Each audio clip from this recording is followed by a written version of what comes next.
Une question de la paix. Comment les autorités de santé publique envisagent à tester ceux qui sont décédés dans les EHPAD pour savoir s'ils avaient le virus ou non? Alors c'est une question évidemment très douloureuse.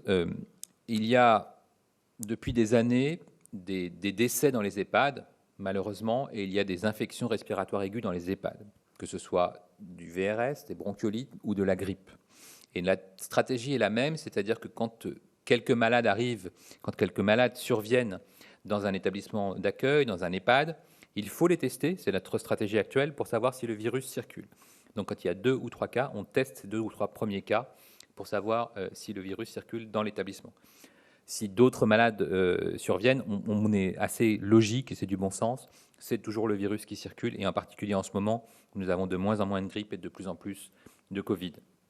Et donc ensuite, l'enquête sur les décès est quelque chose de très délicat, puisque c'est assez difficile de proposer soit un test post-mortem, soit une autopsie.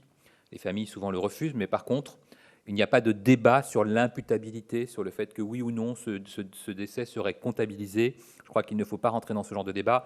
Dans une période épidémique, les décès, même s'il n'y a pas de test, sont considérés comme liés à l'infection virale, à l'épidémie, et il ne faut pas aller dans ce genre de sujets difficiles pour les familles en particulier qui voilà, sont dans le deuil et n'ont pas besoin qu'on rajoute en plus des investigations qui peuvent être particulièrement pénibles.